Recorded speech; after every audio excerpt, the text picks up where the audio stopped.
Bismillahirrahmanirrahim. Bismillahirrahmanirrahim. Assalamualaikum warahmatullahi wabarakatuh. Waalaikumsalam. Innal hamdalillah nahmaduhu wa nasta'inuhu wa nastaghfiruhu wa na'udzu billahi min shururi anfusina wa min sayyiati a'malina. May yahdihillahu fala mudilla lahu wa may yudlil fala hadiyalah. Asyhadu an la ilaha illallah wahdahu la syarikalah wa asyhadu anna Muhammadan abduhu wa rasuluh. Ya ayyuhalladzina amanu taqullaha haqqa tuqatih wa la tamutunna illa wa antum muslimun. Ya ayyuhalladzina amanu wa qulu qawlan sadida yuslih lakum a'malakum wa yaghfir lakum dzunubakum wa may yuti'illah wa rasulahu faqad faza fawzan 'azima. Alhamdulillah binikmati tatimmus sholiha ummahat yang hadir yang ada di kelas hadis ini. Kita masih diberikan kesempatan oleh Allah untuk bisa bertemu kembali dalam kelas ini. Kita masih terus diberikan nikmat iman, nikmat sehat, nikmat Islam, dan sehingga kita Allah permudahkan untuk bisa mengikuti kajian kelas. Salawat dan salam tak lupa kita hadirkan kelas pada Nabi kita, Nabi Muhammad SAW, beserta keluarga, sahabat, dan para pengikutnya yang senantiasa istiqomah berjalan di atas sunnah-sunnah beliau hingga yaumil akhir. Ummahat, sebelum kelas ini dimulai, mari sama-sama kita hadirkan hati kita. Semoga apa yang disampaikan oleh Ustadz bisa bermanfaat, dan kita awali dengan membacakan basmalah. Bismillahirrahmanirrahim. Semoga Allah istiqomahkan kita di dalam kebaikan. Hari ini kita masuk ke bab sumpah ya Ustadz, bab 29, hadisnya 1066. Tafadhol Ustadz. Bismillah. Assalamualaikum warahmatullahi wabarakatuh. Alhamdulillah nahmaduhu wa nasta'inuhu wa nastaghfiruh wa na'udzu billahi min syururi anfusina wa min sayyiati a'malina. May yahdihillahu fala mudilla lahu wa may yudlil fala hadiya lahu. Asyhadu an la ilaha illallah wahdahu la syarika lahu wa asyhadu anna Muhammadan abduhu wa rasuluh la nabiyya wa la rasula ba'dah. Allahumma salli wa sallim wa barik ala nabiyyina Muhammadin wa ala alihi wa ashabihi wa man tabi'ahum bi ihsanin ila yaumil qiyamah, amma ba'd. Para ummahat, ibu-ibu, jamaah sekalian yang mudah-mudahan senantiasa dirahmati Allah Subhanahu wa taala. Puja dan puji syukur marilah senantiasa kita panjatkan kepada Allah Subhanahu wa taala yang telah memberikan kepada kita semuanya kenikmatan-kenikmatan yang begitu besar, yang begitu banyak jumlahnya. Nikmat berupa kesehatan, kesempatan, dan juga nikmat berupa Islam serta iman. Dan juga satu lagi nikmat di mana Allah Subhanahu wa taala memberikan taufik, kemudahan bagi kita untuk bersyukur padanya atas nikmat-nikmatnya. Karena sesungguhnya di antara nikmat yang besar yang Allah berikan kepada kita bukan hanya sebatas nikmat itu sendiri, tapi adalah kesadaran kita bahwa semua itu adalah nikmat dari Allah Subhanahu wa taala. Kemudian kemampuan kita di dalam mensyukuri nikmat-nikmat tersebut. Ibu-ibu, para ummahat yang dirahmati Allah, kemudian marilah kita menghaturkan salawat dan salam kita kepada junjungan kita Nabi besar Muhammad sallallahu alaihi wasallam, dan kepada keluarga, kepada para sahabat dan seluruh pengikutnya yang istiqomah di dalam menjalankan sunnah-sunnah beliau hingga hari kemudian. Para ummahat, ibu-ibu yang dirahmati Allah Subhanahu wa taala, kembali kita melanjutkan kajian rutin kita hadis-hadis yang termaktub dalam kitab Al-Lu'lu' wal Marjan, dan kita sudah sampai pada bab ke-29, masuk pada pembahasan hadis 1066. Larangan bersumpah dengan selain Allah. Hadits Umar qala qala li Rasulullah sallallahu alaihi wasallam, innallaha yanhaakum an tahlifu bi abaikum. Qala Umar, fa wallahi ma halaftu biha mundu sami'tu an-nabi sallallahu alaihi wasallam zakiran wala asiran. Bismillahirrahmanirrahim. Umar bin Khattab radhiyallahu anhu meriwayatkan, Rasulullah SAW pernah bersabda kepadaku, sungguh Allah melarang kalian bersumpah dengan nama bapak-bapak kalian. Umar berkata, demi Allah, sejak mendengar Nabi SAW, aku bersumpah, sejak mendengar sabda Nabi SAW itu, aku tidak lagi bersumpah dengan nama-nama ayahku, baik sumpah diri sendiri atau menceritakan sumpah orang lain. Para ummahat, barakallahu fikum. Hadis ini berbicara tentang masalah sumpah. Seorang muslim tidak boleh bersumpah kecuali menyebut nama Allah Subhanahu wa taala. Yaitu demi Allah. Dan dalam bahasa Arab menggunakan huruf-huruf sumpah ya. Huruf-huruf sumpah ada 3, yaitu wawu, ba, dan ta. Kalau kita mengucapkan sumpah dalam bahasa Arab, kita mengucapkan wallahi, atau billahi, atau tallahi. Itu yang disebut dengan huruful qasam, atau huruf-huruf yang ketika ditemukan dengan lafzul jalalah yang dimaksudkan adalah sumpah, maka itulah yang disebut dengan huruf-huruf sumpah.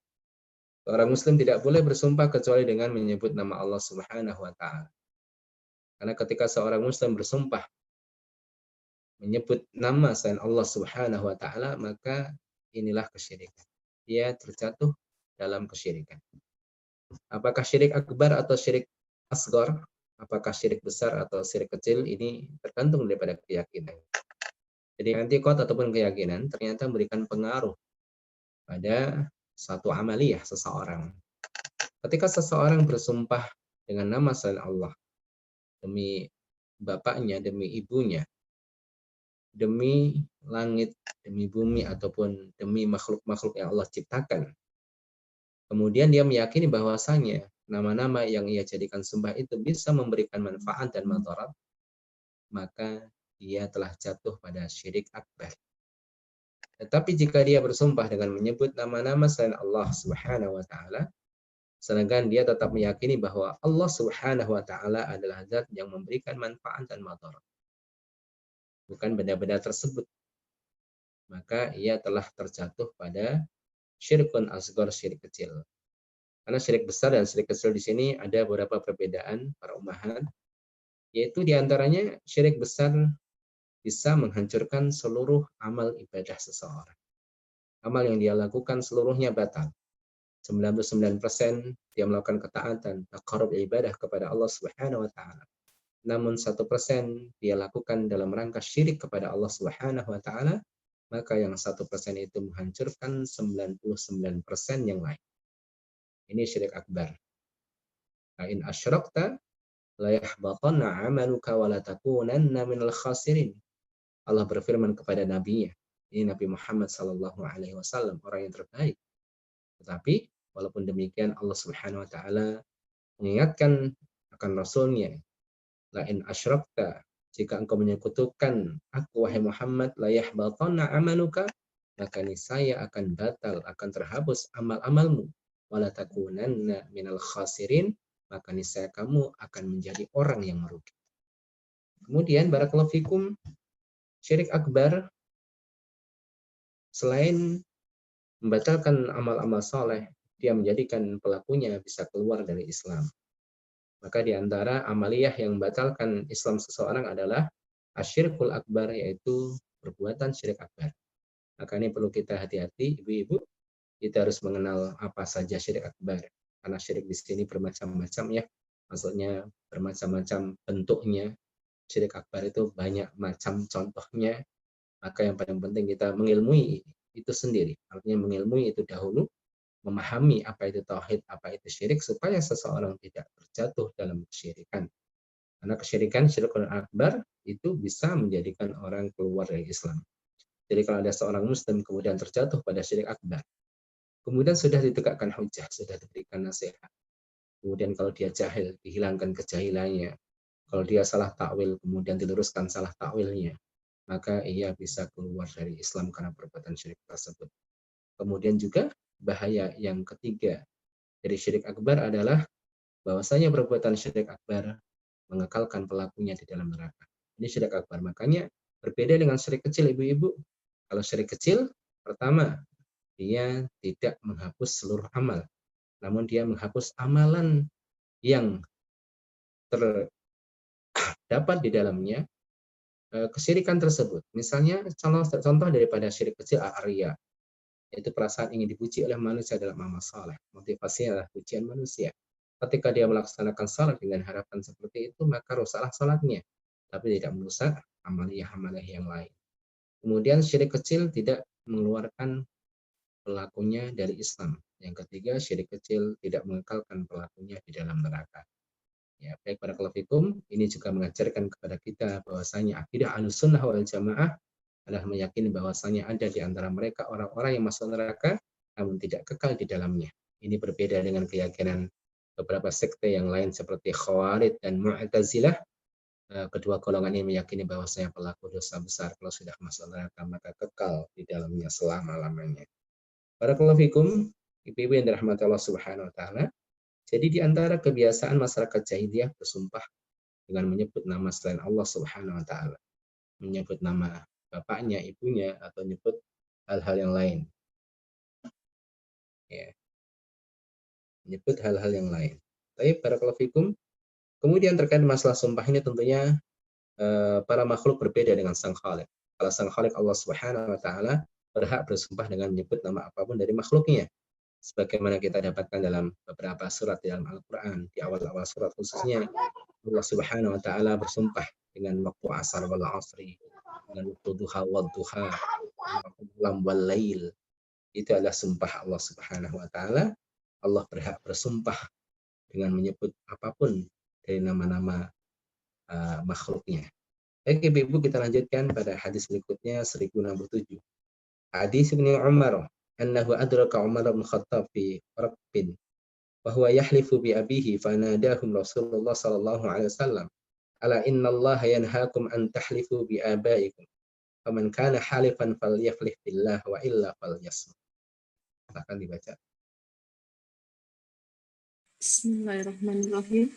Ibnu Umar radhiyallahu anhuma meriwayatkan bahwa ia pernah mendapati Umar di atas tunggangannya bersumpah dengan nama nenek moyangnya.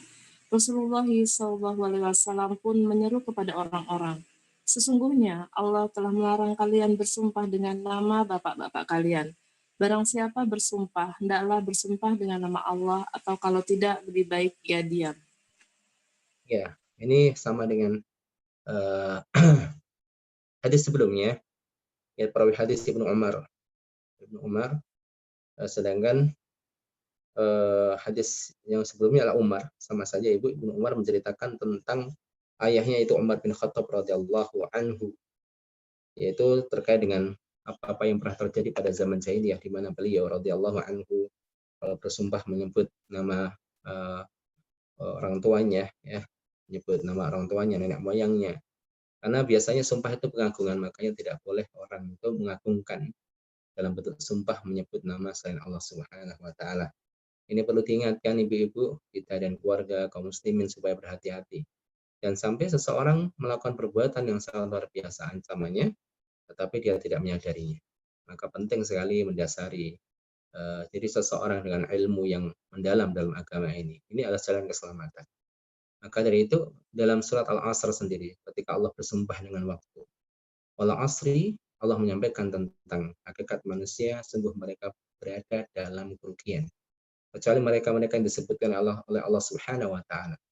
Yang mana para ulama di antaranya Al-Imam Ibnu Qayyim Al-Jauziyah dan para ulama yang lain menyebutkan orang itu supaya tidak jatuh pada kerugian, hendaklah mereka melalui 4 tahapan.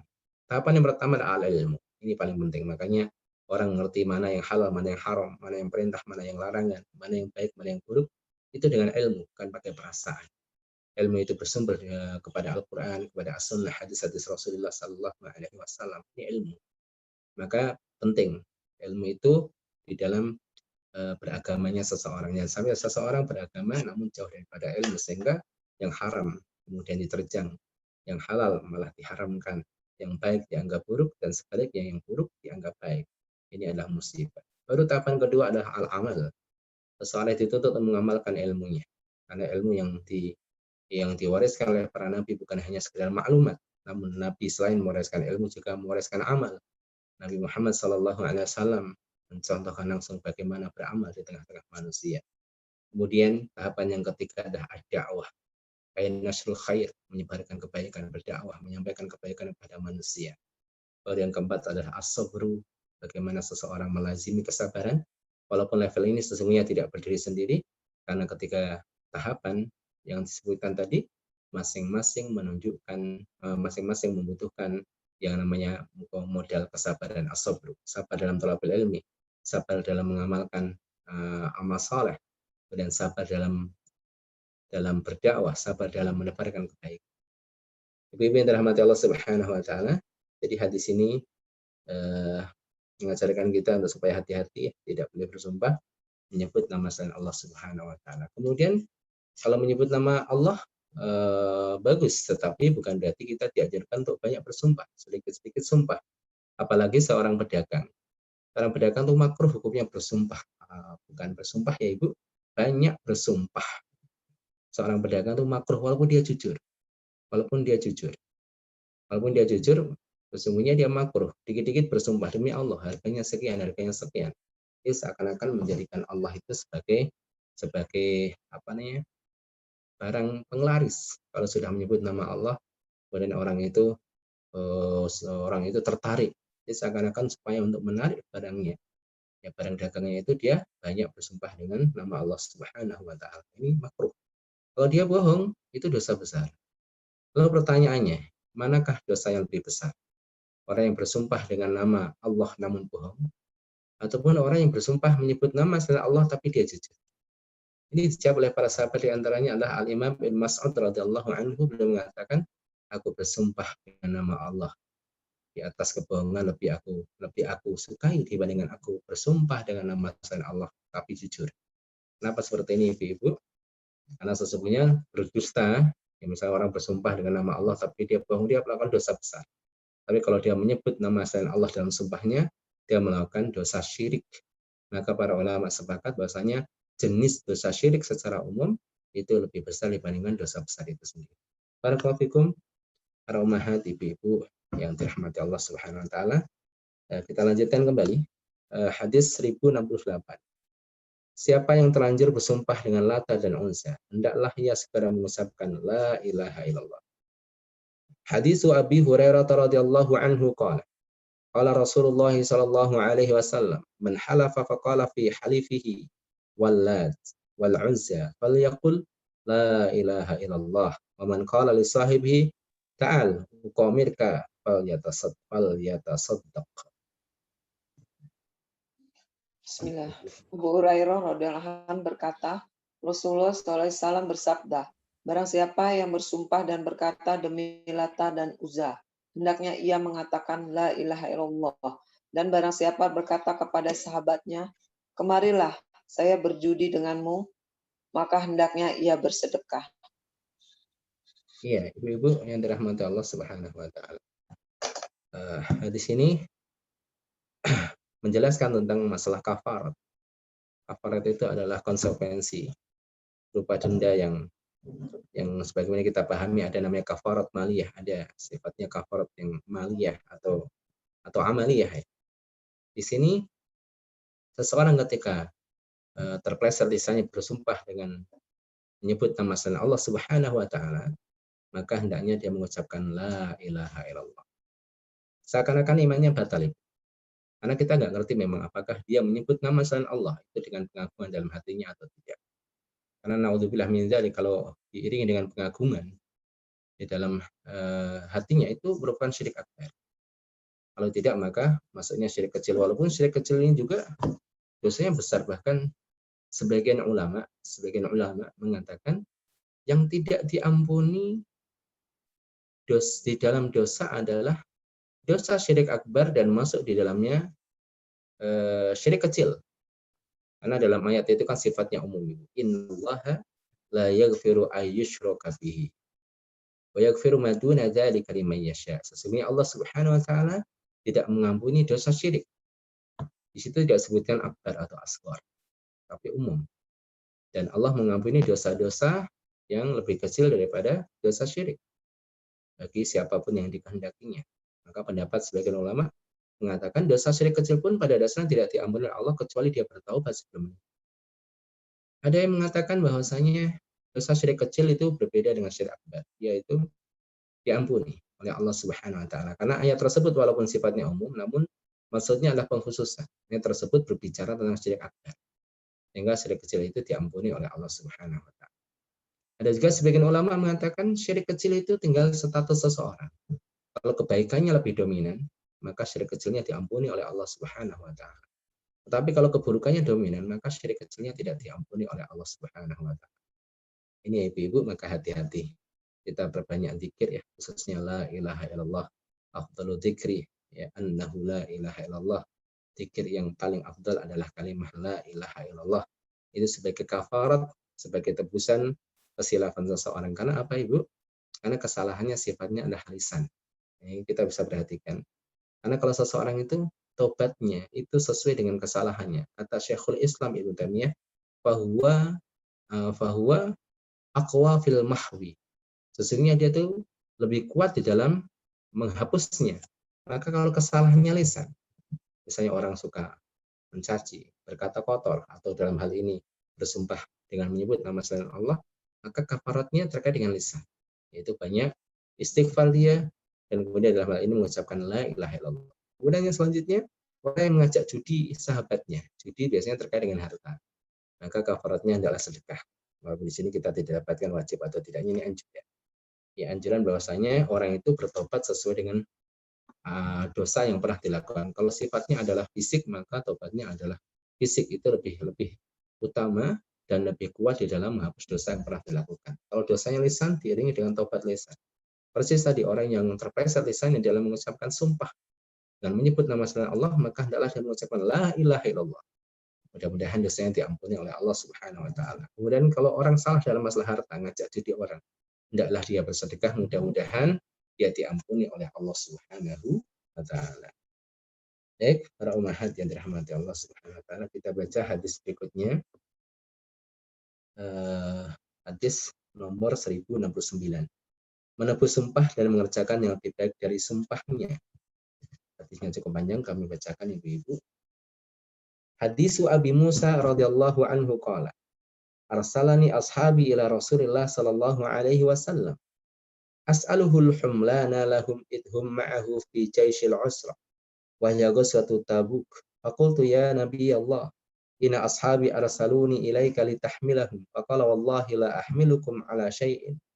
Wa faqtuhu wa huwa ghadban. Wa la ash'uru wa raja'tu hazinan min man'an Nabi sallallahu alaihi wasallam. Wa min makhafati ay yakuna Nabi sallallahu alaihi wasallam wajada fi nafsihi alayhi. Raja'tu ila ashabi fa akhbartuhum alladhi qala an-nabi sallallahu alaihi wasallam. Falam albas illa suwai'atan id sami'tu Bilalan yunadi ay Abdullah bin Qais. Fajabtuhu faqala ajib Rasulullah sallallahu alaihi wasallam yad'uka. Falamma ataitu qala khudh hadaini al-qarinaini wa hadaini al-qarinaini li sittati ab'iratin ibta'ahun hina idin min sa'din fantaliq inna ila ashabi.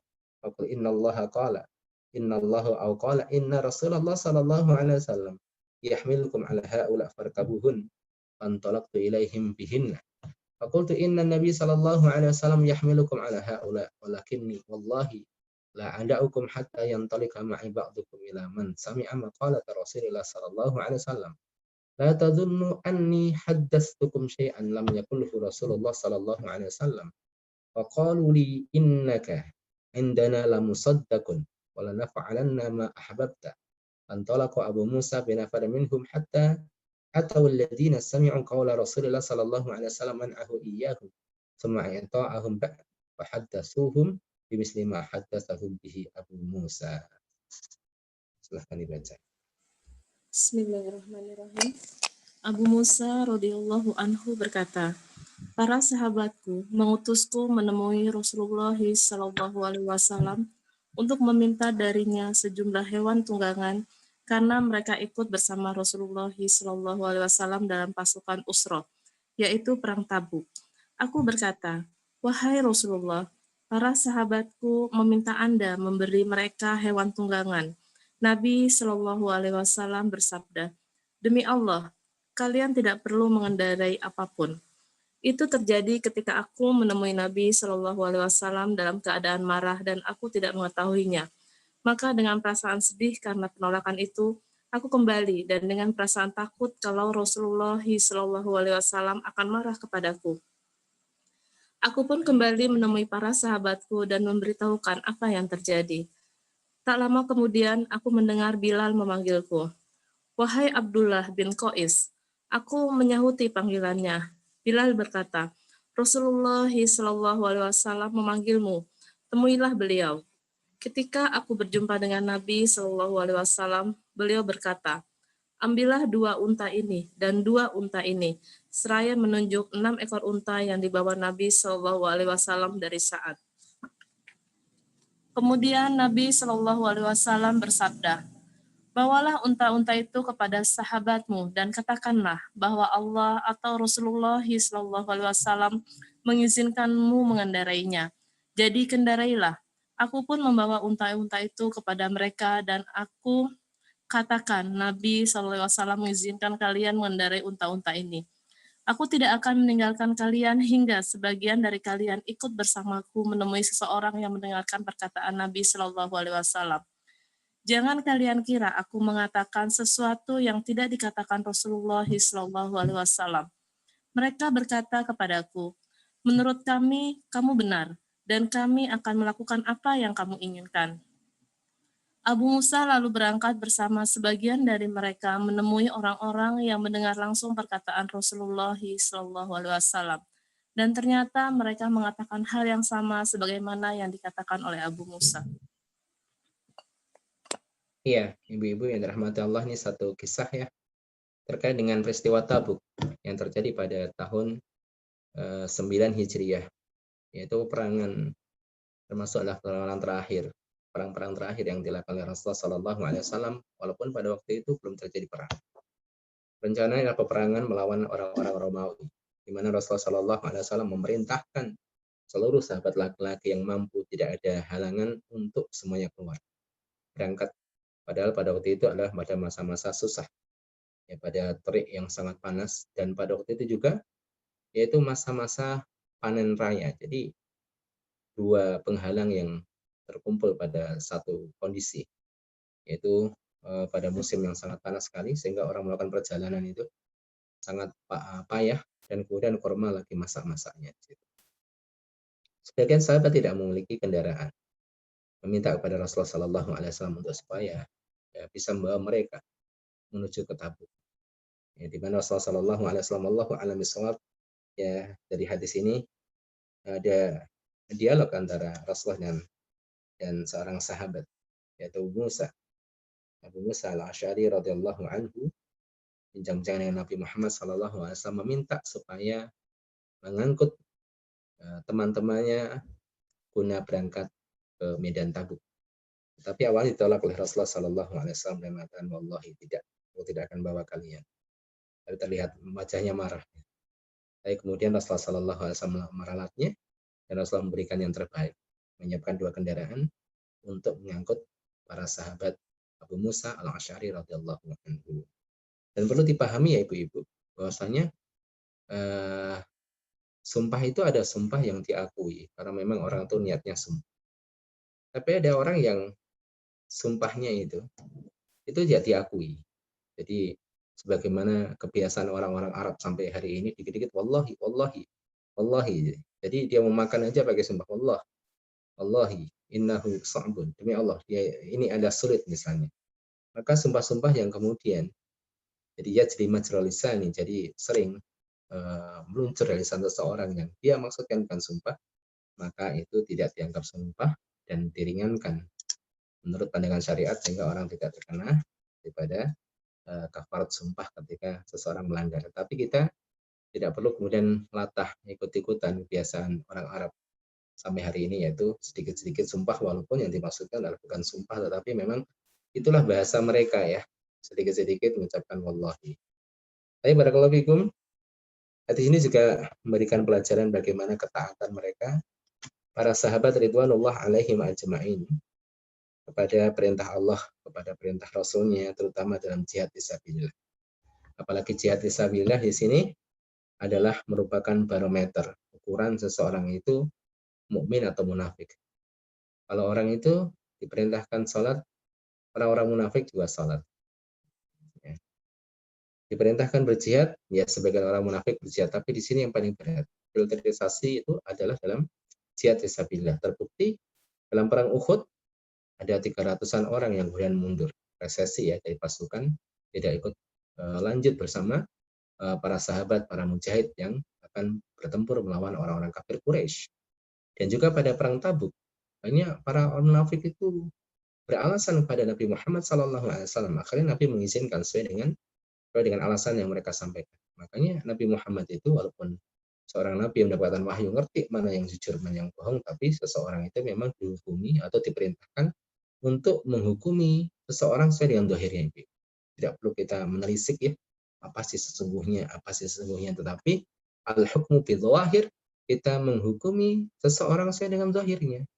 Walaupun ini juga catatannya Ibu, walaupun orang itu diperintahkan untuk menghukumi sesuai dengan lahirinya saja, tetapi bukan berarti meninggalkan fikih tabayun namanya.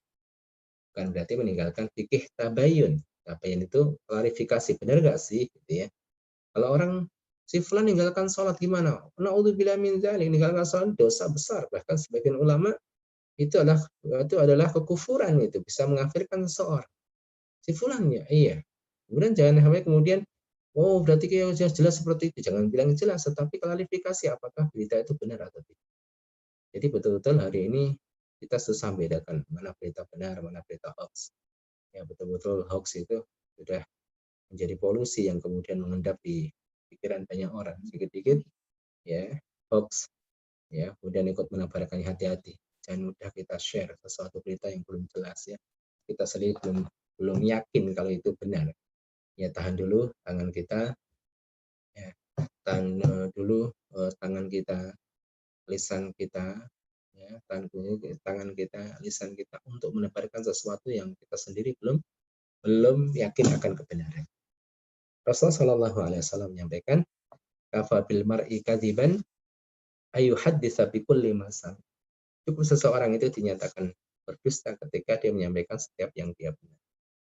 Ya, ini penting sekali Ibu-ibu ya.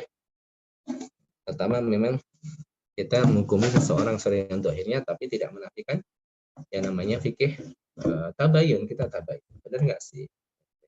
Bisa jadi ada satu alasan yang kita nggak ngerti. Makanya Al-Imam Ibnu Sirin mengatakan bahwasanya ketika kita mendengar sesuatu yang tidak baik ada pada saudara kita, maka faltamis lahu udran, maka cobalah kita mencari alasan. Kalau tidak mendapatkannya, maka yakinlah bahwa dia memiliki alasan walaupun kita mungkin tidak mengetahuinya. Baik Ibu-ibu yang dirahmati Allah Subhanahu wa taala. Kita lanjutkan hadis 1070 ya. 1070. Ini hadisnya cukup panjang juga.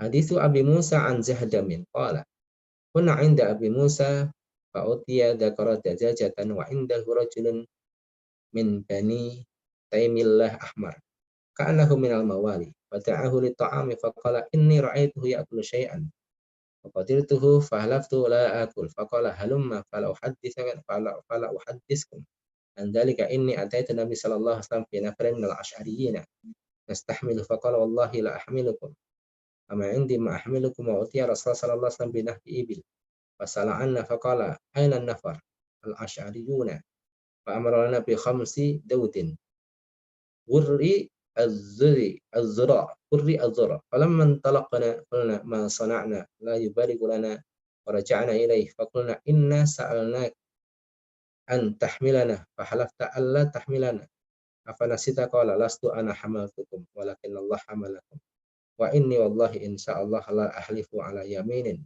فأرى غيرها خيرا منها إلا أتيت الذي هو خير وتحللتها. Silahkan dibaca ini. Bismillahirrahmanirrahim.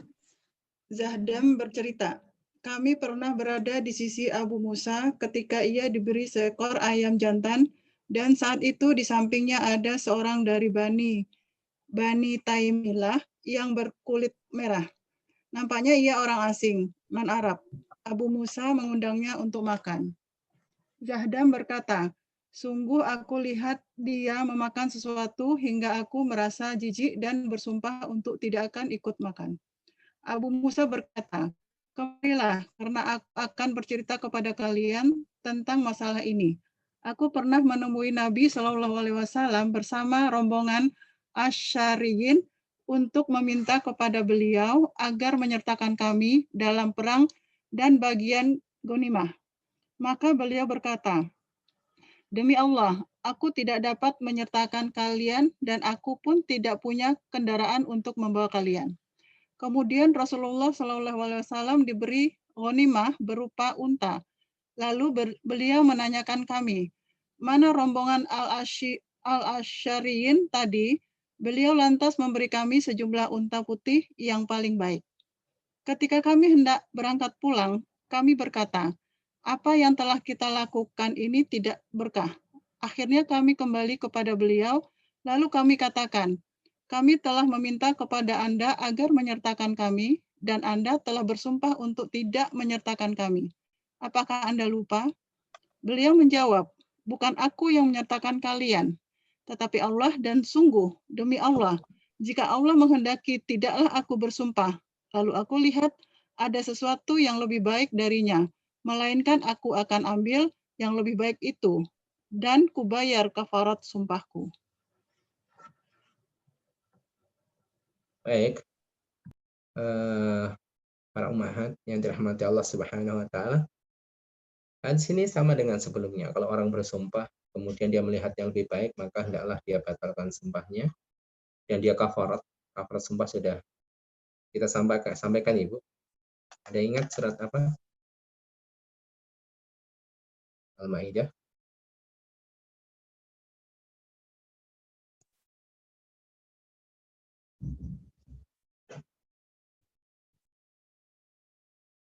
Ayat 89. Al-Maidah ayat 89 tentang kafarat sumpah. Baik, hadis 1070 ini mengisahkan tentang satu peristiwa ya, yang mana jarang-jarang disebutkan dalam hadis-hadis yang lain, yaitu makanan berupa ayam. Makanya ada yang tanya, ayam itu ada nggak sih pada zaman Nabi? Dimakan apa enggak? Yang sering kita dengarkan kambing atau sapi atau unta gitu ya Bu. Ayam jarang disebut, tapi ada beberapa hadis bahkan disebutkan dalam masalah korban. Bilal itu mengatakan, saya tidak peduli berkorban dengan apa kepada Allah walaupun dengan seekor ayam sekalipun. Walaupun para ulama mengatakan tidak boleh berkorban dengan ayam. Dan maksud daripada Bilal itu bukan berkorban pada hari yang khusus, artinya berkorban untuk Allah kapanpun, berkorban demi Allah. Ya, sedekah dengan ayam atau apapun. Ya, jelas ayam karena memang secara fisik di bawah kambing, ya, hewan-hewan yang dibolehkan digunakan untuk korban. Jadi dajajah atau ayam di sini halal. Ya, dalam hadis ini jelas hukumnya halal ya Ibu.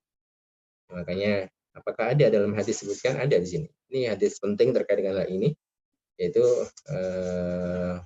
kata-kata ayam disebut dan itu halal bagi mereka para sahabat dan juga bagi kita. Dan terkait dengan orang yang bersumpah, demi Allah saya tidak makan, ini bahaya. Kalau dia bersumpah dan dia makan, maka dia kena kafarat, sumpah. Bagaimana dalam surah Al-Maidah ayat 89. Kena kafarat, sumpah, dan hendaknya orang yang sudah bersumpah itu dia palingkan dengan sesuatu lebih baik. Sebagaimana Rasulullah SAW bersumpah tidak akan membawa mereka orang-orang Asy'ariyun, temannya Abu Musa al-Asy'ari. Namun beliau berubah. Akhirnya beliau memanggil Abu Musa dan menyampaikan akan menyiapkan kendaraan untuk mereka. Ya karena Allah yang menyiapkan, kata Rasulullah SAW. Makanya Rasulullah mengatakan, tidaklah aku bersumpah kecuali kalau beliau melihat sesuatu yang lebih baik, maka akan beliau batalkan dan diganti dengan yang lebih baik. Dan kemudian beliau membayar kafarat sumpah. Nah, demikian ibu-ibu ya. Jadi kalau orang bersumpah, Kalau bersumpah dengan keburukan jelas, ya jangan lakukan. Dengan kebaikan lakukan, kalau tidak maka itu akan menjadikan orang terkena kafarat. Kalau bersumpah dengan keburukan, ya jangan lakukan. Apa kena kafarat? Untuk hati-hatinya seseorang hendaklah membayar kafarat. Baik, hadis 1071. Hadis Abdurrahman bin Samurah qala.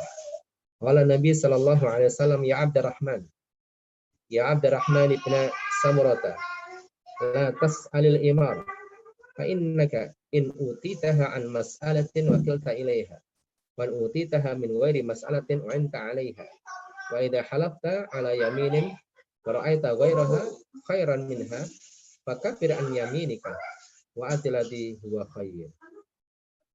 Silakan dibaca, Ibu.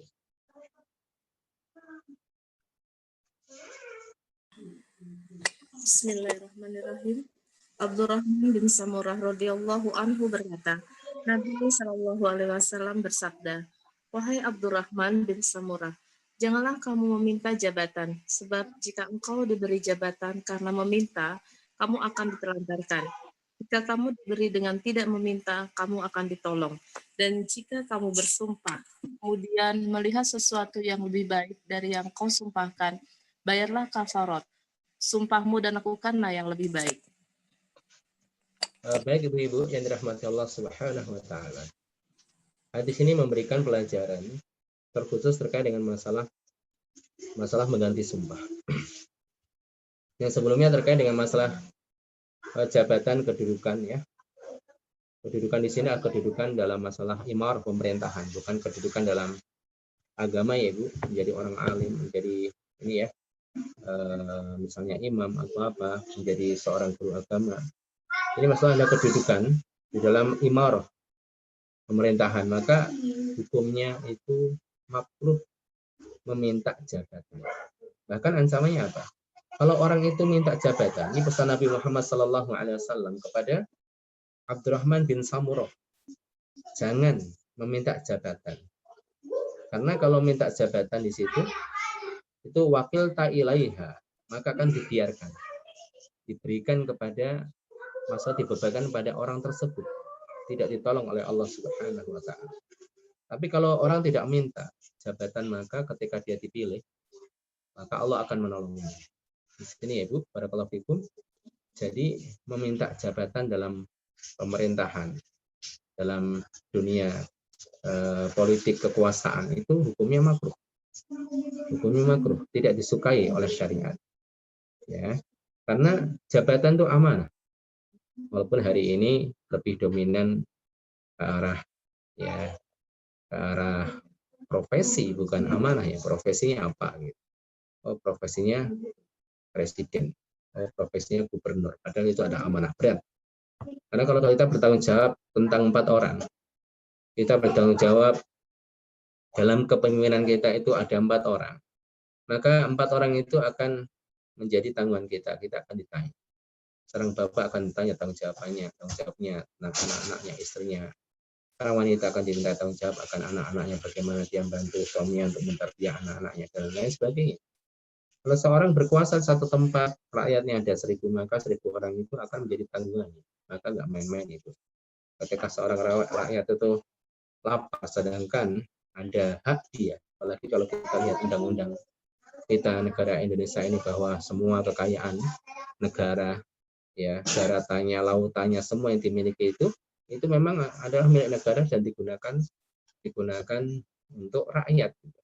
Nah, ini kalau tidak dilakukan maka akan menjadi tanggung jawab. Baik, barakallahu fikum. Jadi tidak meminta jabatan kecuali ada pengecualian di sana. Kecuali kalau tidak diminta jabatan, itu akan diisi oleh orang-orang yang rusak. Maka hendaknya orang-orang yang baik itu berlomba untuk mendapatkan kedudukan tersebut, supaya apa? Supaya kemaslahatan lebih besar di dalam umat, ya. Ataupun dia minta jabatan tersebut untuk minimal mengurangi kemudaratan yang ada. Tapi kalau tidak bisa ya Ibu, tidak bisa, misalnya yang pertama ya sudah, banyak orang yang bagus-bagus, ya biar orang lain, kita isar di sini. Isar itu apa? Mengutamakan orang lain, tidak ego. Dalam masalah harta, dalam masalah jabatan, kalau seorang mengutamakan isar, tidak ego. Biar orang lain lah, banyak juga yang baik. Gitu. Saya yakin mereka mampu. ya, ataupun ketika dia ke situ, ataupun dia masuk di situ sama sekali tidak mengurangi kezaliman atau apapun, tinggalkan. Maka masuk di situ, yaitu ketika bisa mengurangi kezaliman ataupun bisa menjegal orang-orang yang buruk, maka hendaklah dia lakukan. Barakallahu fikum, ibu-ibu yang dirahmati Allah Subhanahu wa taala. Kemudian yang kedua, sebagaimana yang kita bahas ya ibu-ibu, kalau orang bersumpah kemudian dia melihat ada sesuatu yang lebih baik, maka hendaklah dia batalkan sumpahnya dan dia ganti dengan yang lebih baik tersebut sambil dia membayar kafaratnya. Kafaratnya sebagaimana disebutkan dalam surah Al-Maidah ayat 89. Ya, di sini ibu-ibu sekali lagi juga menunjukkan bahwasanya pandangan manusia itu qasirah, terbatas. Ya, kadang-kadang salah, ya kadang-kadang ya benar. Tapi kadang ya silaf, lupa, itulah manusia. Maka jangan memastikan bahwa pendapat kita yang paling benar. Kita yakin pendapat kita benar. Bukan berarti yang paling benar ya. Kita yakini kita benar, bisa jadi ada kesilapan di sana. Ya, ada kesilapan, ada kesalahan. Tapi tetap kita akan melaksanakan dengan keyakinan apa yang datang pada kita benar. Dengan senantiasa membuka hati kita bahwa suatu saat kalau datang lebih benar maka kita akan mengikutinya. Sehingga betul-betul kita jauh daripada sifat ta'assub fanatik. Karena satu sifat jahiliyah yang sangat merusak umat khususnya saat ini adalah sifat ta'assub fanatik pada perorangan, pada kelompok, komunitas. Ini yang membahayakan dalam kehidupan beragama. Seakan-akan dia menghidupkan sunnah-sunnah Rasulullah SAW, namun hakikatnya telah menghancurkan sunnah Rasulullah SAW dari akarnya. Ini sangat bahaya. Menyuruhkan supaya tidak ta'assub, namun yang dimaksud tidak ta'assub itu adalah hanya berkiblat pada gurunya dan afiliasinya. Ini bahaya sekali. Makanya ibu-ibu yang dirahmati Allah, kita memang tidak pungkiri ada beberapa perkataan para salaf yang supaya kita berhati-hati dalam mengambil agama. Seperti perkataan Ibnu Sirin, inna hadzal din ilmun. Ya, semuanya agama ini adalah ilmu. Fangdur, ya. Fangduru amman ta'khudhu dinakum. Maka lihatlah dari manakah kalian mengambil agama kalian itu. Ya betul, kita tidak sembarangan mengambil agama karena agama itu ilmu, burhan, hujjah, bukti. Bukan hanya perasaan, maka hendaklah kita mengambil orang-orang yang jelas. Tapi bukan berarti ini kemudian dipraktekkan sembarangan, akhirnya yang berat diambil hanya gurunya saja, yang lain tidak. Ini akan melahirkan sifat ta'assub. Baik ibu-ibu yang dirahmati Allah Subhanahu wa taala, kemudian hadis ini terakhir memberikan satu pelajaran tentang masalah kafarat, yaitu apa ibu-ibu? Idraku mafata, idrakul fawat, yaitu mengejar ketertinggalan. Jadi begini ibu-ibu, siapa sih yang sempurna di antara kita? Adakah di antara kita yang tidak pernah melakukan dosa? Adakah di antara kita yang paling sempurna, amaliyahnya tidak pernah terjatuh dalam dosa? Jawabannya tidak. Kita manusia pasti berdosa. Maka bagaimana solusinya adalah supaya amal kita itu menjadi baik. Idraku mafata, mengejar ketertinggalan. Ya, yang tidak bisa dikejar di malam hari, dikejar di siang hari. Ditambah dengan yang wajib dengan yang sunnah. Kemudian kalau melanggar ada kafaratnya. Orang lupa dalam sholat sujud sahwi. Itu apa maksudnya itu? Itu filosofi yang mengajarkan kepada kita. Tidak ada istilah terlambat. Saat saya sudah tua, gimana siapa yang menghafal Al-Quran? Ya sudah menghafal Al-Quran. Menghafal Al-Quran dengan kemampuan yang dia miliki. Mampunya 1 juz ya 1 juz. Ya karena mungkin kata orang sudah terlambat, tapi tidak ada kata terlambat. Idraku al-fawat atau idraku mafanta, mengejar ketertinggalan. Tidak ada istilah tertinggal sesungguhnya. Yang tertinggal ya dikejar. Ya, itu filosofi yang kita bisa pelajari dari beberapa syariat, di antaranya adanya kafarat ya Ibu. Bukan yang tinggal ya udahlah, sudah terlanjur, tidak ada berapa syariat yang itu fungsinya untuk menambal. Baik, kita lanjutkan lagi. Hadis ke-1072. Pengecualian, ucapan insya Allah setelah bersumpah. Hadis Abi Hurairah qala Sulaiman bin Dawud alaihi wassalam, la atufanna al-lailata bi mi'ati imra'atin talidu kullu imra'atin gulaman yuqatilu fi sabilillah. Faqala lahul malak qul insyaallah falam yakul wa nasiya. Fa atafa bihinna wa lam talid minhunna illa imra'atan nisfa insanin. Qala Nabi sallallahu alaihi wasallam, qala insyaallah lam yahnas wa kana arjali hajatihi. Ya, Baik Ibu, silakan dibaca.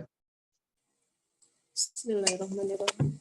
Abu Hurairah radhiyallahu anhu berkata, Sulaiman bin Dawud alaihissalam pernah berkata, malam ini benar-benar akan menggilir 100 orang istri hingga mereka semua melahirkan anak yang berjihad di jalan Allah. Malaikat pun berkata kepadanya, katakanlah insya Allah. Namun ternyata ia tidak mengatakannya dan lupa. Kemudian malam itu ia pun menggilir mereka, tapi tidak seorang pun dari mereka yang melahirkan, kecuali seorang wanita yang berbentuk setengah manusia. Nabi Shallallahu Alaihi Wasallam bersabda, sekiranya ia mengatakan insya Allah, niscaya ia tidak akan membatalkan sumpahnya dan keinginannya juga akan terkabulkan. Ya, baik ini ucapan insya Allah yang artinya jika Allah menghendaki. Ibu ya, termasuk dalam pernyataan seseorang ya, keinginan seseorang, sungguh aku akan melakukan hal tersebut. Itu maka hendaklah orang itu mengucapkan insya Allah. Ini memiliki beberapa faedah, diantaranya adalah insya Allah menunjukkan tawakal yang kuat seorang hamba kepada Rabb-nya. Jadi tawakal itu bukan hanya bersandar ya Ibu. Tawakal adalah sidqul i'timad, yaitu bersandar secara kuat kepada zat yang lebih kuat. Ma'a idharil ajiz, dengan menampakkan kelemahan kita. Maka kata-kata insya Allah itu menunjukkan bahwa tidak ada kekuatan kecuali dari Allah. Ya, kalau Allah menghendaki, Allah tidak, ya nggak bisa. Nah, di situ ini faedah yang pertama. Faedah yang kedua adalah melahirkan keberkahan. Maka dikabarkan di situ, andikan Sulaiman itu mengucapkan insya Allah di situ, maka bisa jadi Allah akan kabulkan hajatnya. 100 wanita yang beliau gilir pada waktu itu akan melahirkan anak-anak yang masing-masing berjihad fisabilillah. Ya, berjihad fisabilillah. Tapi ternyata tidak ada yang melahirkan kecuali satu perempuan saja. Itu pun tidak melahirkan seorang yang sempurna. Ya, baik Ibu. Jadi jangan melakukan sesuatu, jangan sampai kita kemudian memastikan sesuatu yang belum terjadi tanpa kita mengucapkan insya Allah. Ya, ini mengajarkan kita supaya kita tawakal kepada Allah Subhanahu wa taala, kemudian juga menghadapkan keberkahan daripada ucapan kalimat insya Allah, yaitu jika Allah menghendaki. Hadis 1077. Hadis Abi Hurairah an Nabi sallallahu alaihi wasallam qala Sulaiman bin Dawud la tufanna al-lailata ala 70 imra'atan tahmilu kullu imra'atin farisan yajahidu fi sabilillah faqala lahu sahibu insyaallah falam yakul wa lam tahmil syai'an illa wahidan saqitan ihda shiqqaihi faqala Nabi sallallahu alaihi wasallam law qalaha la jahadu fi sabilillah. Ya, silakan. Abu Hurairah radhiyallahu anhu meriwayatkan dari Nabi sallallahu alaihi wasallam yang bersabda, Nabi Sulaiman bin Daud berkata, suatu malam aku akan menggilir jima 70 orang istriku hingga mereka mengandung dan melahirkan. Seorang penunggang kuda yang akan berjihad di jalan Allah. Kemudian temannya berkata kepadanya, ucapkanlah insya Allah. Namun Nabi Sulaiman tidak mengucapkan insya Allah, sehingga tidak ada satupun istrinya yang mengandung, kecuali satu orang yang kemudian melahirkan anak yang dadanya hilang sebelah, berbadan sebelah. Lalu Nabi SAW bersabda, seandainya ia mengucapkan insya Allah, pasti anak-anaknya itu akan berjihad di jalan Allah. Iya, ini sama dengan tadi sebelumnya, cuma jumlah wanita yang disebutkan di sini berbeda ya Bu. Di sini 70, yang sebelumnya adalah 100 ya. Ini bisa jadi berdasarkan riwayat perawinya ya. 70 atau 100 di sini. 70 atau 100. Tapi intinya jumlah tersebut menunjukkan yaitu adadun katsir, yaitu jumlah yang banyak. Angka 70, angka 100, karena dalam bahasa Arab itu memang angka yang disebutkan bukan patokan, tapi menunjukkan betapa banyak ya. Misalnya dalam Al-Quran ya, engkau istighfar kepada mereka ya 70 kali sekalipun ya, maka Allah tidak akan ampuni. Kemudian orang, udah saya istighfar 71 kali dah gitu ya. Oh enggak, maksudnya bukan 70 kali itu syaratnya, namun sebanyak apapun, walaupun 70 kali sekalipun, bukan berarti kalau 100 diterima, tidak. Jadi angka-angka dalam bahasa Arab itu terkadang menunjukkan jumlah yang banyak, bukan batasan angka tertentu. Baik, para ummahat yang dirahmati Allah Subhanahu wa taala. Kita lanjutkan hadis berikutnya. Hadis 1074, larangan meneruskan sumpah yang menyusahkan keluarganya meski tidak haram. Hadis Abi Hurairah taqala Rasulullah sallallahu alaihi wasallam, wallahi la li'an yalija ahadukum biyaminihi fi ahli athimun lahu indallah min ayyu'tiya kafaratahu allati iftaradallahu alaihi. Ya, silakan. Abu Hurairah radhiyallahu anhu meriwayatkan Rasulullah SAW bersabda, demi Allah, jika seseorang meneruskan sumpahnya kepada keluarganya, lebih berdosa baginya di sisi Allah daripada ia memberikan kafarat sumpahnya yang Allah wajibkan atasnya. Iya, kalau seseorang bersumpah dengan sesuatu yang memberatkan keluarganya, sumpah apalah gitu ya, sumpah misalnya nggak mau makan masakan rumah gitu, malah susah kan gitu, tiap hari jajan. Ya, masakan istrinya, nggak saya kan udah sumpah nggak makan masakan kamu, itu kan beratkan istri. Maka kalau dia batalkan sumpahnya tersebut dan bayar kafar, jauh lebih baik. Ya, jauh lebih baik dibandingkan dia melanjutkan sumpahnya tidak makan masakan keluarganya. Itu contohnya saja ya Bu ya. Walaupun nggak makan masakan istri nggak wajib. Nggak wajib Ibu. Nggak wajib harus makan masakan istri, nggak. Wajibannya adalah makan halal, meninggalkan yang haram dari manapun sumbernya. Tapi dalam kehidupan rumah tangga kalau ini ada, maka akan menyulitkan. Ini contoh aja Ibu ya. Contoh. Ya, demi Allah saya nggak mau apa gitu ya. Ini kalau menyulitkan kehidupan keluarga, maka adalah lebih baik dibatalkan sumpahnya dan dia bayar kafarah. Dan ini sebagai contoh. Untuk hal-hal yang lain yang sifatnya menyusahkan orang ya Bu, menyusahkan keluarga, menyusahkan banyak orang, hendaklah dia mengganti sumpahnya dengan kafarat, tidak melanjutkan sumpahnya. Baik, selanjutnya hadis 1075, nazar orang kafir dan apa yang harus diperbuat jika ia masuk Islam. Hadis Ibnu Umar, anna Umar bin Khattab radhiyallahu anhu qala, ya Rasulullah, innahu kana alayya i'tikafu yawmin fil jahiliyah. فأمره أن يفي به قال وأصاب عمر جاريتين من سبي هنين فوضعهما في بعض بيوت مكة قال فمن رسول الله صلى الله عليه وسلم على سبي هنين فجعلوا يسعون في السكك فقال عمر يا عبد الله انظر ما هذا فقال من رسول الله صلى الله عليه وسلم على السبي قال اذهب فأرسل الجاريتين. Silakan dibaca. Bismillahirrahmanirrahim. Ibnu Umar radhiyallahu anhu meriwayatkan bahwa Umar bin Khattab radhiyallahu anhu berkata, wahai Rasulullah, aku pernah bernazar untuk beritikaf 1 hari di masa jahiliyah. Maka beliau memerintahkanku untuk melaksanakannya. Perawi Nafi berkata, Umar pernah mendapatkan 2 budak perempuan dari tawanan perang Humain, lalu menitipkannya pada sebuah rumah di Mekah. Perawi berkata, kemudian Rasulullah SAW membebaskan para tawanan perang Hunain hingga mereka bebas berjalan di lorong-lorong kota Mekah. Umar berkata, wahai Abdullah, lihatlah apa yang terjadi. Abdullah bin Umar berkata, Rasulullah SAW telah membebaskan para tawanan. Umar berkata, pergi dan bebaskanlah 2 budak perempuan itu. Iya, baik ibu-ibu yang dirahmati Allah. Jadi nadar yang diucapkan seseorang pada masa jahiliyah, ini adalah nadar ya Bu. Kalau nadar ketaatan adalah ditunaikan, walaupun nadarnya diucapkan pada zaman jahiliyah. Kalau nadarnya diucapkan pada zaman jahiliyah dan itu sifatnya ketaatan, maka hendaklah ditunaikan. Bagaimana yang kita sampaikan ya Bu, nadar yaitu seseorang ketika membebankan sesuatu yang tidak wajib atas dirinya. I'tikaf itu hukumnya tidak wajib. Ya, dan i'tikaf tidak hanya pada bulan Ramadan tentunya. Umar bin Khattab pernah bernadar untuk i'tikaf. Yaitu i'tikaf sehari. Maka Rasulullah SAW memerintahkan Umar bin Khattab untuk menunaikan nadarnya pada masa Islam.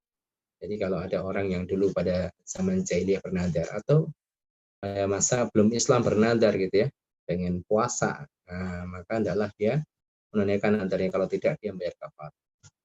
Dan selanjutnya sebagai tambahan ibu-ibu barakallahu fikum tentang kisah perang Hunain. Perang Hunain itu pasca penaklukan kota Mekah. Itu pasukan orang-orang musyrik di situ ditaklukkan oleh Rasulullah dan kemudian para sahabat dengan jumlah pasukan yang sangat banyak karena pada waktu itu ditambah dengan para pejuang yang baru masuk Islam dari kalangan kafir-kafir Quraisy. Makanya ada satu peristiwa yaitu ketika mereka pulang dari Hunain.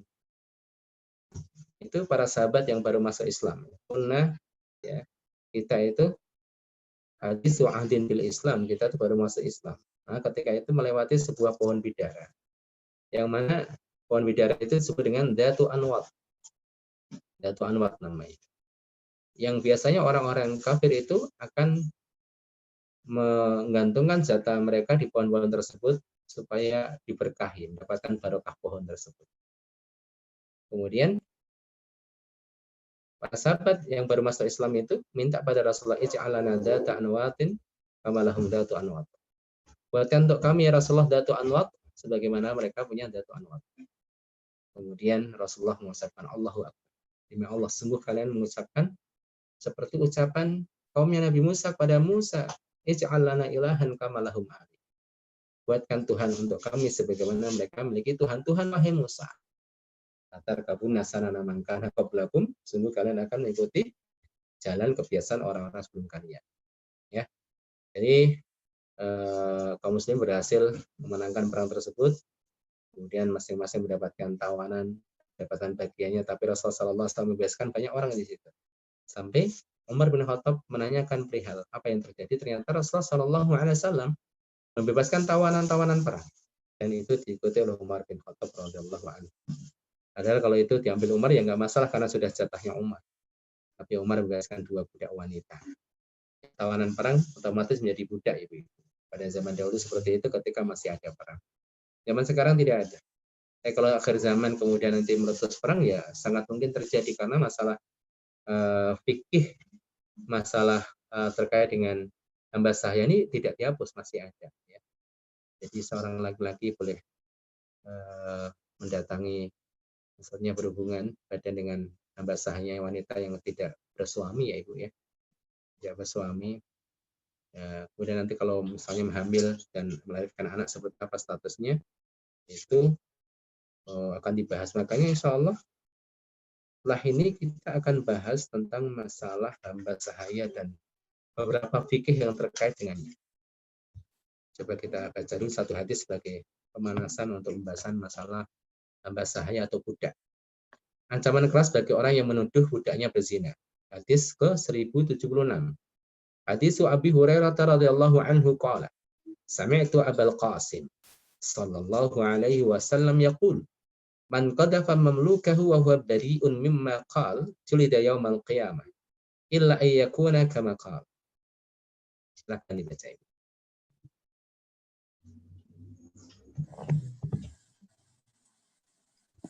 Bismillahirrahmanirrahim. Abu Hurairah radhiyallahu anhu berkata, aku mendengar Abdul Qasim radhiyallahu anhu bersabda, orang yang menuduh budaknya berzina, padahal ia tidak seperti yang dituduhkannya, akan didera pada hari kiamat, kecuali jika budak itu benar-benar berzina sebagaimana yang ia tuduhkan. Iya. Baik, para ummahat yang dirahmati Allah Subhanahu wa taala. Jadi masalah menuduh zina sepertinya kita sudah bahas ya. Tapi kalau terkait dengan budak bagaimana? Karena budak memiliki hukum tersendiri. Budak kalau melakukan perbuatan zina itu tidak dirajam, tapi didera ya.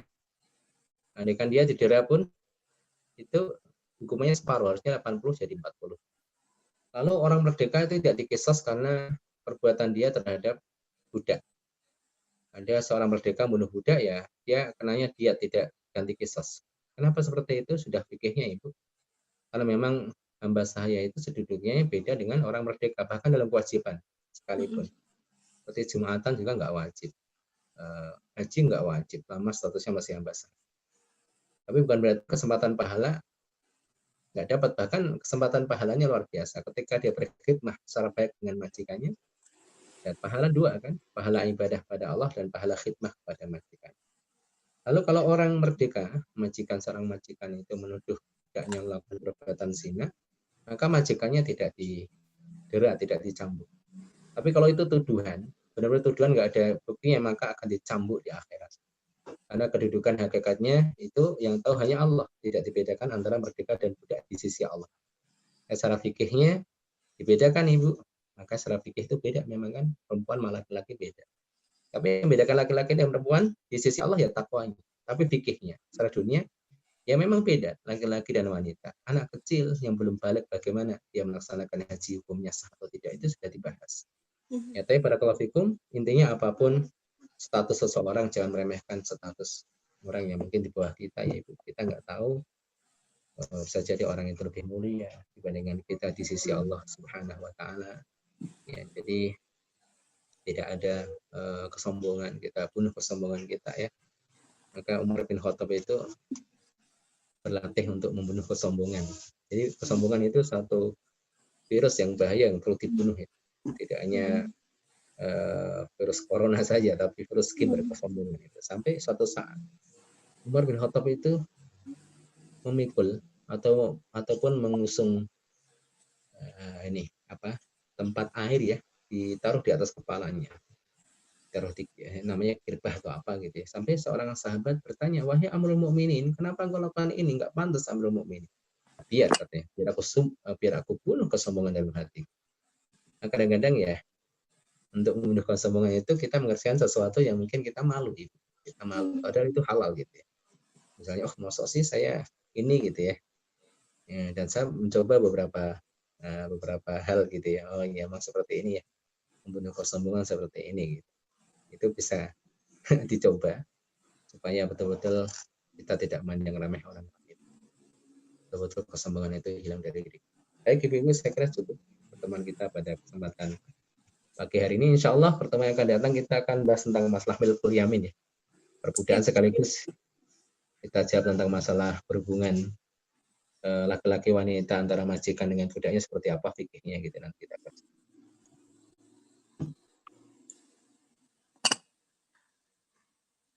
Baik Ustaz, alhamdulillahirabbil alamin, jazakallahu khair wa barakallahu fikum untuk Ustaz Aki yang sudah menyampaikan ilmunya hari ini. Kita berakhir di hadis 1076. Umahat, jika mau ada yang ditanyakan dipersilahkan.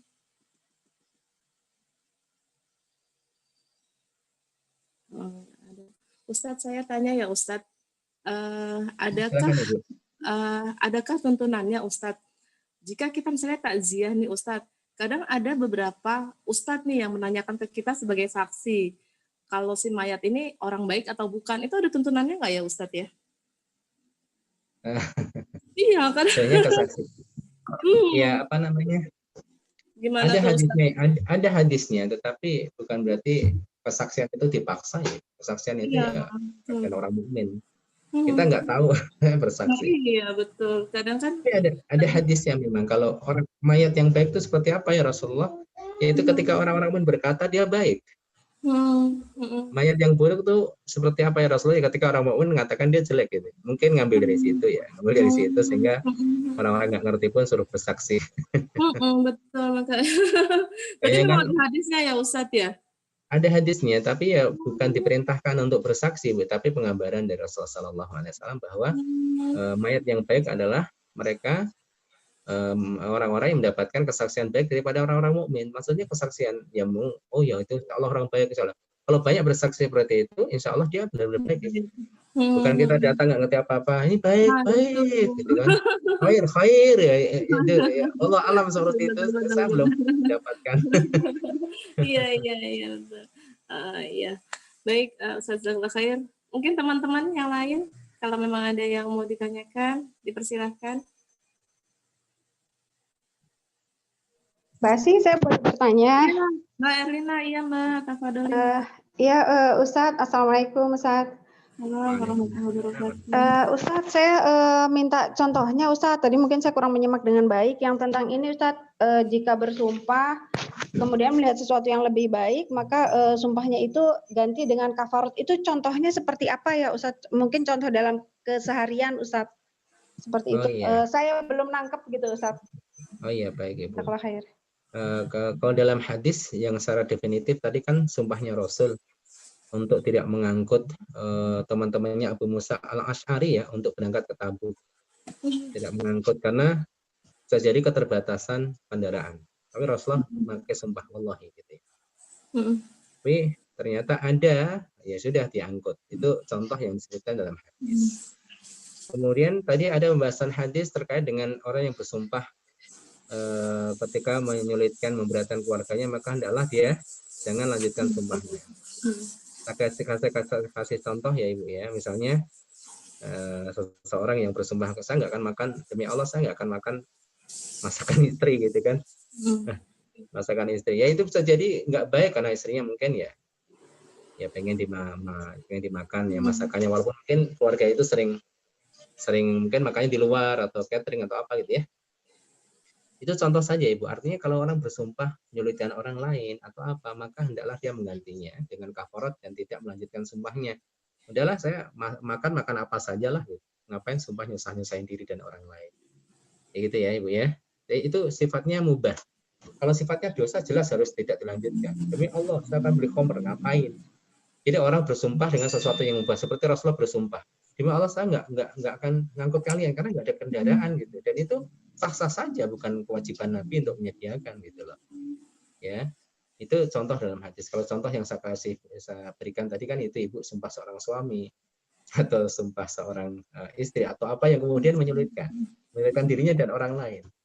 Catatannya apa Ibu? Yang penting mubah. Kalau sumpahnya maksiat nggak usah dibahas, ganti nggak usah, harus ganti gitu loh. Jadi misalnya, demi Allah saya bersumpah nanti di akhir pekan saya pengen apa gitu ya, makan apa atau pergi ke tempat maksiat, ya nggak usah dilanjut. Catatannya lah ketika dia bersumpah dengan sesuatu yang mubah dan dia melihat ini kok kayaknya kurang baik deh, maka hendaklah dia batalkan dan ganti lebih baik dan kemudian tetap bayar kafarat. Wallahu a'lam bishawab. Baik, Mbak Erlina sudah jelas? Itu kalau kafaratnya apa Ustadz, berupa apa misalkan kafaratnya itu? Tadi saya sudah sebutkan surat apa Ibu? Al-Maidah Ustaz 89. Jadi saya sampaikan lagi biar lebih jelas kafaratnya. Pertama apa? Ada yang ingat ya Bu Asih? Kafaratnya pertama itu memberi makan ya Ustaz. Memberi makan 10 orang apa hamba saya atau orang miskin ya. Memberikan makan it'amu asyarati masakin, memberikan makan 10 orang miskin. Membebaskan hamba sahaya. Membelikan pakaian. Oh iya betul. Berikan pakaian 10 orang itu nggak dikasih makan, berikan pakaian. Aitqu raqabah atau bebaskan budak. Pilih salah satu dari 3 itu. Kalau nggak bisa baru yang kedua. Jadi yang pertama itu 3 pilihan. Kasih makan, belikan pakaian 10 orang itu, atau bebaskan 1 budak. Itu pilih yang mampu mana. Kalau nggak ada yang mampu baru pindah ke 3, puasa 3 hari. 3 hari tidak harus berturut-turut. Itu Ibu ya, nanti dibuka lagi di surat Al-Maidah 89. Jadi itu sifatnya adalah urutan ya Ibu, bukan pilihan. Karena sebagian orang itu salah. Langsung puasa 3 hari, sedangkan dia mampu memberikan makan atau membelikan pakaian. Kalau membebaskan budak nggak ada, nyari budak kemana-mana nggak ada. Gitu. Baru jadi kalau tidak yang gampangnya Ustaz langsung puasa 3 hari gitu ya Ustaz. Karena ada kafarat itu sifatnya pilihan Ibu, ada kafarat sifatnya adalah urutan seperti dalam haji. Pernah saya sampaikan juga. Itu hewan hadiyu. Ingat Ibu, yaitu orang yang melaksanakan haji tamattu dan qiran wajib menyembelih hewan hadiyu ya, beda sama orang yang haji ifrad. Nah, bagi orang yang tidak mampu, dan ini bisa jadi karena mungkin hajinya dihajikan orang untuk nyembelih dam itu nggak ada duit gitu. Mepet itu duit untuk jajan Ustaz cuma 200 riyal, dianggap tidak mampu lah gitu ya, sedangkan kambing 300 riyal. Maka baru dia menggantinya dengan puasa 10 hari, yaitu 3 hari di Mekah, 7 hari di kampung halaman. Tapi itu sifatnya urutan. Kalau dia punya uangnya banyak, bawa uangnya $1.000 untuk jajan, sisihkan sedikit lah gitu kan untuk beli kambing, maka tidak boleh puasa dia, maka hendaklah membayar haji. Persis dengan kafarat sumpah ya Ibu, itu sifatnya adalah urutan bukan pilihan langsung. Baik. Mbak Erlina gimana? Sudah? Ya baik Ustadz, kafaratnya sama seperti ini Ustadz ya, kayak melanggar apa di puasa Ramadan gitu ya Ustadz ya, berarti sama ya Ustadz ya, secara umum itu ya Ustadz ya. Iya, ke puasa Ramadan yang melanggar puasa Ramadan itu kok terkait dengan jima ya Ibu? Iya, iya, Itu lebih sama itu ya Ustadz ya. beda Ibu, lebih berat Biasanya itu. kalau Ramadan kan itu Mbak, apa 40 hari 40 berturut-turut hari ya. puasanya. Oh iya, iya. Dua Beda bulan, lagi. 2 bulan 2 berturut-turut. bulan ya. Iya 2 bulan Hmm. berturut-turut kalau Ramadan. Atau memberikan Beda lagi. 60 fakir miskin makan, kan lebih Kalau berat. ini Ini hanya lebih ringan kafarat ya. sumpah 3 ya hari. Ustaz ya. Oh iya, Ini hanya kafarat kafarat sumpah aja ya. Ya, Gitu kafarat sumpah itu levelnya lebih di bawah ancaman dari kafarat orang yang melanggar di bulan Ramadan. Tapi urutannya sama ya Ustadz ya, urutan-urutannya ya. Ya, urutannya ya Ibu. Nanti Oh, dirinci iya. hadis tadi ya urutannya. Cuma Oh, iya. bedanya di itu aja, di itunya aja. Jumlahnya ya. Ya, betul. Baik Ustadz, jazakallah khair. Baik, baik Umahat, masih ada yang mau bertanya? Kalau sudah tidak ada, kayaknya kita cukupkan ya. Kita cukupkan dulu kajian kelas hadis kita pada hari ini. Kita tutup dulu kajian kita dengan doa kafaratul majlis dan hamdalah. Subhanaka Allahumma wa bihamdika asyhadu an la ilaha illa anta astaghfiruka wa atubu ilaik. Alhamdulillahirabbil alamin. Yang benar hanya dari Allah SWT, yang salah dari saya pribadi. Akhirul kalam. Assalamualaikum warahmatullahi wabarakatuh. Waalaikumsalam. Jazakallah khair Ustaz Taki.